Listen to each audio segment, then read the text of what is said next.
Bismillahirrahmanirrahim. Assalamualaikum warahmatullahi wabarakatuh. Ketemu lagi di channel YouTube Yuniati Ruang Dosen. Di sini Ibu akan menyampaikan mengenai surat pemberitahuan SPT. Jadi ketentuan umum dan tata cara perpajakan terkait dengan topik SPT. Oke, kita akan lihat terlebih dahulu untuk materinya. Baik, di sini bahasan mengenai ketentuan umum dan tata cara perpajakan, ya. Pada kesempatan ini yang akan Ibu sampaikan adalah terkait dengan SPT. Nah, SPT ini perpanjangannya ya itu adalah surat pemberitahuan, ya. Nah, di sini kita yang pertama harus tahu terlebih dahulu mengenai pengertian dari SPT tersebut, ya. Jadi surat pemberitahuan atau SPT ini adalah surat yang oleh wajib pajak itu digunakan untuk melaporkan perhitungan dan atau pembayaran pajak, objek pajak dan atau bukan objek pajak, dan atau harta dan kewajiban sesuai dengan ketentuan peraturan perundang-undangan perpajakan. Tadi di video yang pertama kita sudah belajar mengenai objek pajak, final dan tidak final, atau yang bukan objek pajak. Nah, itu semua harus dilaporkan di dalam surat pemberitahuan atau SPT. Oke, selanjutnya, apa sih fungsi SPT itu? Nah, di sini ada beberapa fungsi SPT ya. Yang pertama adalah bagi WP PPH. Nah, WP ini artinya wajib pajak. Jadi bagi wajib pajak penghasilan PPH itu pajak penghasilan ya. Nah, di sini fungsi yang pertama untuk pembayaran sendiri. Kemudian juga untuk melaporkan yang bukan objek pajak juga. Ya kan? Kemudian kalau yang pembayaran sendiri kan terkait dengan objek pajak, baik yang bersifat final maupun yang tidak final. Kemudian bukan objek pajak juga harus dilaporkan. Kemudian untuk melaporkan harta dan kewajiban.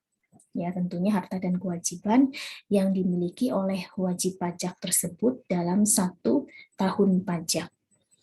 Nah, kemudian fungsi yang kedua bagi PKP. PKP ini artinya pengusaha kena pajak. Nanti kita akan belajar mengenai detail bagaimana PKP. Ini nanti ada di video pembelajaran tentang PPN dan PPNBM. Nah, fungsi SPT bagi PKP ini tentunya untuk yang pertama adalah untuk pengkreditan PM. PM ini artinya pajak masukan. Kemudian yang kedua untuk pembayaran PPN.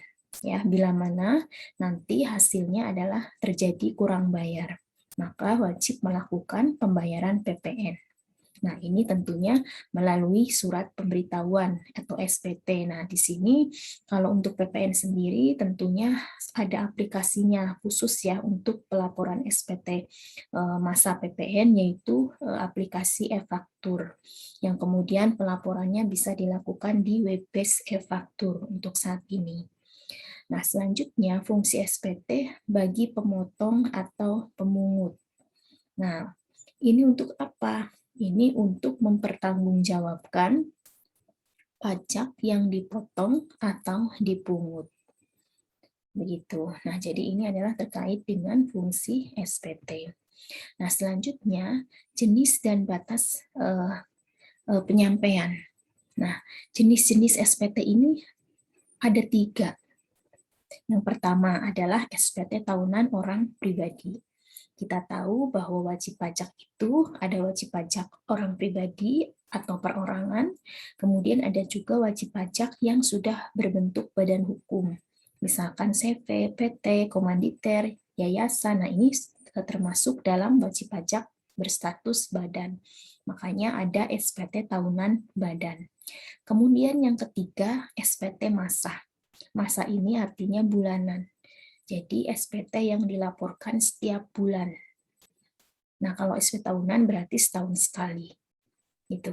Nah, bentuk formulir untuk SPT tahunan orang pribadi ini ada 3, saudara. Yang pertama, 1770, yang kedua 1770S, yang ketiga 1770SS. Nah, kapan ketika menggunakan 1770? Ini digunakan untuk wajib pajak orang pribadi yang memiliki pekerjaan bebas. Misalkan si A itu bekerja di perusahaan sebagai direktur, tetapi juga dia memiliki usaha lain. Nah, ini kan ada pekerjaan bebas yang dimiliki oleh si A. Maka yang digunakan adalah 1770. Atau juga si A tidak bekerja di perusahaan, tetapi dia memiliki usaha, perusahaan dagang, perusahaan jasa, dan perusahaan manufaktur misalkan, tapi statusnya masih perorangan. Ini kan termasuk pekerjaan bebas. Maka yang digunakan adalah 1770. Nah, ketika 1770S gitu ya, untuk wajib pajak orang pribadi yang batasan penghasilannya di atas 60 juta per tahun. Ini untuk satu pemberi kerja. Contohnya misalkan si A bekerja di perusahaan gajinya di atas 60 juta satu tahun, maka menggunakan 1770S. Nah, untuk 1770SS adalah untuk wajib pajak orang pribadi yang memiliki penghasilan dari satu pemberi kerja untuk batasan penghasilannya sampai dengan 60 juta per tahun. Nah, ini menggunakan 1770SS. Nah, SS ini nanti ada penghasilan, kemudian juga ada total hartanya berapa, total kewajibannya berapa. Jadi tidak spesifik melaporkan detail harta apa untuk 1770SS untuk formulir yang saat ini. Nah, kapan batas penyampaian SPT tahunan orang pribadi? Nah, ini adalah 3 bulan setelah akhir tahun pajak. Contohnya, menyampaikan SPT tahunan orang pribadi tahun 2021, maka batas akhirnya untuk aturan saat ini adalah Maret tahun 2022. Nah, ini disebut sebagai SPT tahunan. Nah, kemudian SPT tahunan badan. Nah, SPT tahunan ini ada dua bentuk formulirnya. Yang pertama 1771 dan 1771 dolar. Untuk 1771 ini untuk rupiah. Nanti untuk yang dolar ada sendiri untuk formulirnya. Nah, ini untuk saat ini sudah ada nih aplikasi ISPT-nya. ISPT 1771 maupun 1771 dolar. Nah, kalau menggunakan ISPT, maka pelaporannya menggunakan CSV yang nanti akan diupload. Tapi bisa juga selain ISPT juga menggunakan e-formulir. Nah, e-formulir ini nanti kita akan unduh di DJP online saat kita akan melaporkan SPT tahunan badan. Ini juga berlaku untuk formulir di orang pribadi.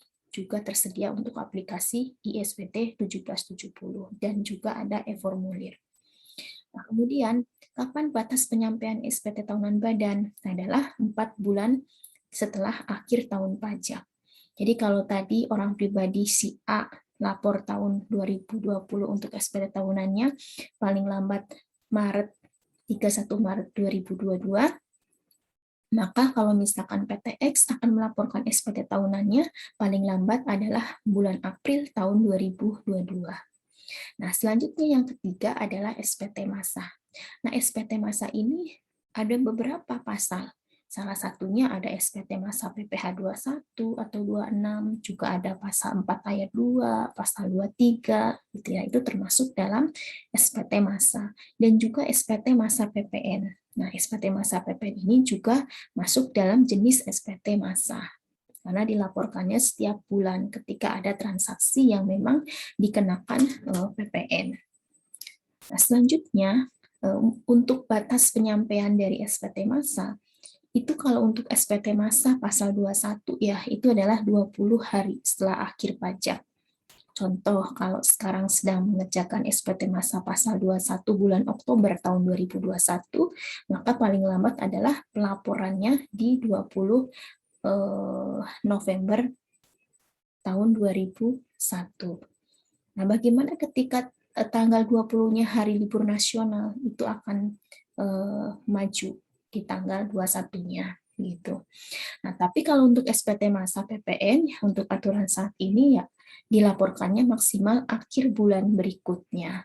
Ya, jadi misalkan masa Oktober itu maksimal itu adalah akhir November tahun 2021, tapi sebaiknya ya jangan terlalu mepet ya. Sebelum akhir November kita sudah melaporkan, misalkan tanggal 20, 25, atau tanggal 26 itu kita sudah selesai, untuk menghindari terjadi error saat pelaporan secara online gitu. Oke, selanjutnya adalah mengenai ketentuan pengisian SPT. Nah, ketentuan pengisian SPT di sini ada 3 poin. Yang pertama, mengisi SPT harus dengan benar, lengkap, dan jelas. Kemudian, yang kedua adalah mengisi SPT dalam bahasa Indonesia dengan menggunakan huruf Latin, angka Arab, satuan mata uang rupiah, kecuali mendapat izin Menteri Keuangan. Itu boleh menggunakan cara lain. Nah, kemudian yang ketiga harus menandatangani SPT. Nah, di sini untuk SPT ya, untuk yang menggunakan ISPT, induk atau ISPT PPH 21 itu masih ada tanda tangan basah ya, karena nanti kita akan upload PDF-nya. Tetapi seperti e-Bupot PPH 23 itu kan SPT massa. Itu kita sudah ada penandatanganan secara elektronik. Jadi sudah ada barcode di situ, jadi tidak perlu untuk ditandatangan. Kemudian PPN juga, nah PPN juga sama seperti itu, ya, karena kita sudah menggunakan sertifikat elektronik. Oke. Terkait dengan wajib pajak dengan kriteria tertentu dapat melaporkan beberapa masa pajak dalam satu surat pemberitahuan masa. Nah, terkait ini Anda bisa nanti download searching, download mengenai PMK 182, ya, kemudian PMK 03 2007. Nanti di situ detail akan dibahas mengenai aturan ini. Oke. Selanjutnya, bagaimana sih mengenai perpanjangan penyampaian SPT? Nah, ini wajib pajak itu dapat memperpanjang jangka waktu penyampaian SPT tahunan untuk paling lama 2 bulan sejak batas waktu penyampaian SPT tahunan. Ini dilakukan dalam kondisi apa? Misalkan tadi ya, WPOP si A itu batas akhir SPT tahunan itu kan 31 Maret tahun berikutnya. Nah, misalkan di 31 Maret tersebut dia belum selesai untuk mengerjakannya karena dikarenakan beberapa hal. Nah, ini bisa dilakukan perpanjangan penyampaian SPT, tetapi tentunya harus mengajukan ke KPP terlebih dahulu. Jadi kalau tanpa pemberitahuan diundur sendiri, nanti akan dikenakan sanksi terlambat lapor penyampaian SPT. Tetapi kita harus mengajukan terlebih dahulu untuk perpanjangan ini. Nah, ini caranya bagaimana? Ya, di sini satu, membuat pemberitahuan perpanjangan SPT tahunan secara tertulis ya, atau dalam bentuk data elektronik. Kemudian disampaikan ke kantor pelayanan pajak sebelum batas waktu penyampaian SPT tahunan berakhir dengan dilampiri perhitungan sementara pajak terutang, laporan keuangan sementara, dan surat setoran pajak hal terdapat kekurangan pembayaran pajak. Jadi walaupun diperpanjang, kita pasti sudah punya perhitungan sementara. Nah, itulah yang nanti akan kita sampaikan terlebih dahulu. Nanti ketika kita sudah benar-benar selesai, nanti baru kita lakukan penyampaian kembali. Nah, setelah itu harus ditandatangani oleh wajib pajak atau kuasa wajib pajak terkait dengan surat pemberitahuan perpanjangan SPT tahunan.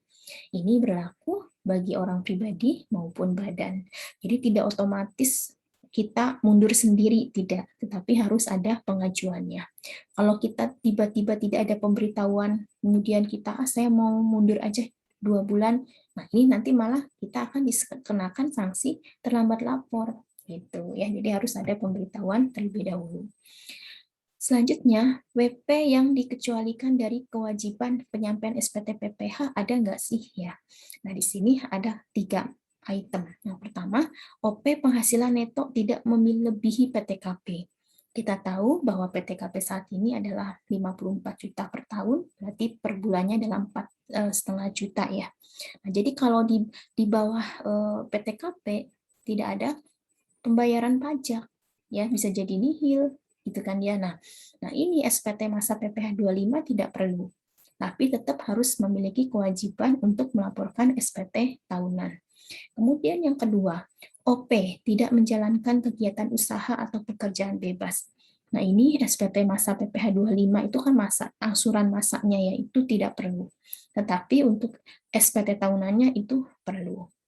Mohon maaf untuk yang pertama, OP penghasilan neto tidak melebihi PTKP, itu tidak perlu ya SPT masanya untuk dibayar ataupun dilaporkan, dan SPT tahunannya juga ini tidak perlu dilaporkan, tetapi harus mengajukan nonaktif NPWP gitu ya, kalau memang penghasilannya di bawah PTKP. Itu karena nanti ketika saat lapor di DJP online, itu kalau kita nggak klik, kan nanti ada pemberitahuan WP penghasilan di bawah PTKP, ajukan nonaktif NPWP. Nah, itu nanti kita bisa tidak perlu lapor SPT tahunan, tapi harus ada pengajuan terlebih dahulu. Jadi kalau tidak ada pengajuan, berarti kita tetap punya kewajiban untuk lapor SPT tahunan. Ya, jadi ini tidak punya kewajiban teh kalau misalkan kita sudah mengajukan nonaktif NPWP. Gitu ya. Jadi kalau memang NPWP-nya kita sudah punya NPWP, penghasilan masih di bawah PTKP, sebaiknya NPWP kita dinonaktifkan supaya tidak ribet harus lapor setahun sekali. Kemudian yang kedua, Ibu ulangi, OP tidak menjalankan kegiatan usaha atau pekerjaan bebas. Nah, ini juga tidak perlu lapor SPT masa PPh 25. Nah, cukup lapor SPT tahunan. Gitu ya. Nah, kemudian yang ketiga, wajib pajak dengan angsuran PPh pasal 25 nihil. Nah, ini juga SPT masa pasal 25-nya tidak perlu nih disampaikan.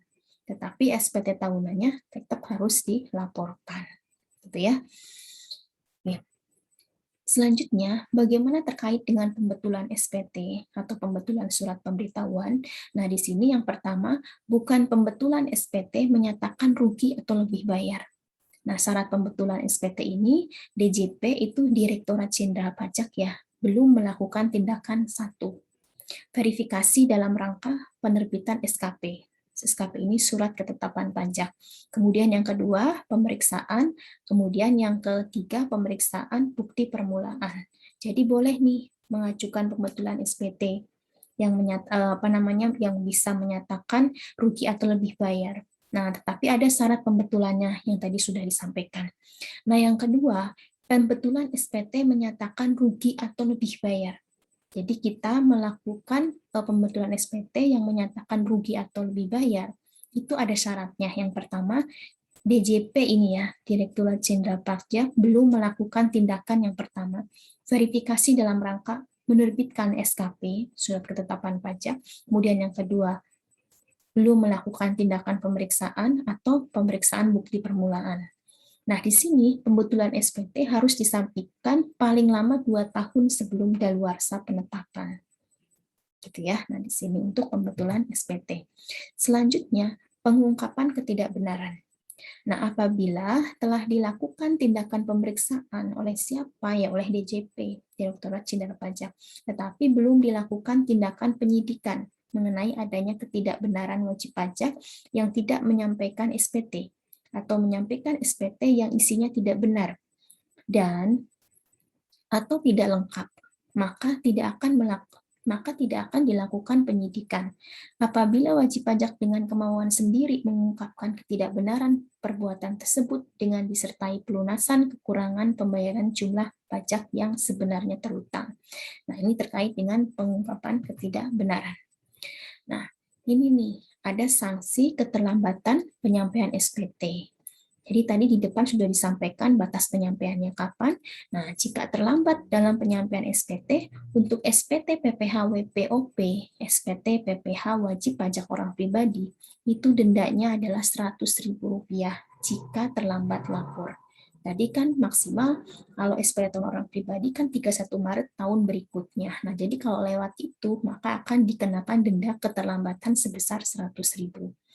Nah, selanjutnya adalah SPT PPh WP Badan. Nah, ini adalah Rp1.000.000 untuk aturan saat ini ya. Nah, misalkan tadi PTX maksimal lapor April 2022 untuk SPT tahunan 2020, tetapi lapornya di Mei 2022. Nah, ini kan ada keterlambatan sebulan. Mau terlambatnya sebulan, 2 bulan, tetap dikenakan denda keterlambatan sebesar 1 juta. Gitu ya. Nah, di sini. Kemudian yang ketiga adalah SPT masa PPN. SPT masa PPN ini, jika kita ada keterlambatan dalam menyampaikan SPT, Kalau contohnya tadi bulan Oktober dilaporkannya paling lambat akhir bulan November, tapi kita lapornya di Desember, maka akan dikenakan keterlambatan sebesar Rp500.000. Kemudian SPT masa lainnya seperti pasal 21, 23, pasal 4 ayat 2, nah itu kan termasuk SPT masa juga. Dan yang lainnya ini nanti akan dikenakan denda keterlambatan sebesar Rp100.000. Nah ini semua adalah ketika terlambat dalam penyampaian SPT. Oke, selanjutnya sanksi terkait pembetulan SPT. Nah, tadi kan ada ya terkait pembetulan SPT. Misalkan ada yang belum lengkap dilaporkan kondisinya, atau memang ada yang terlewat, salah catat, dan lain sebagainya. Nah, dalam hal WP membetulkan sendiri ya, jadi inisiatif WP sendiri, SPT tahunan yang mengakibatkan utang pajak menjadi lebih besar. Misalkan sebelumnya saat belum dibetulkan bayarnya hanya 1 juta, setelah dihitung-hitung karena salah hitung atau salah catat atau belum tercatat atau ada yang terlewat ternyata menjadi 2 juta. Nah, berarti kan ada kurang 1 juta. Nah, ini sanksi administrasinya berupa bunga sebesar 2% per bulan ya atas jumlah pajak yang kurang dibayar.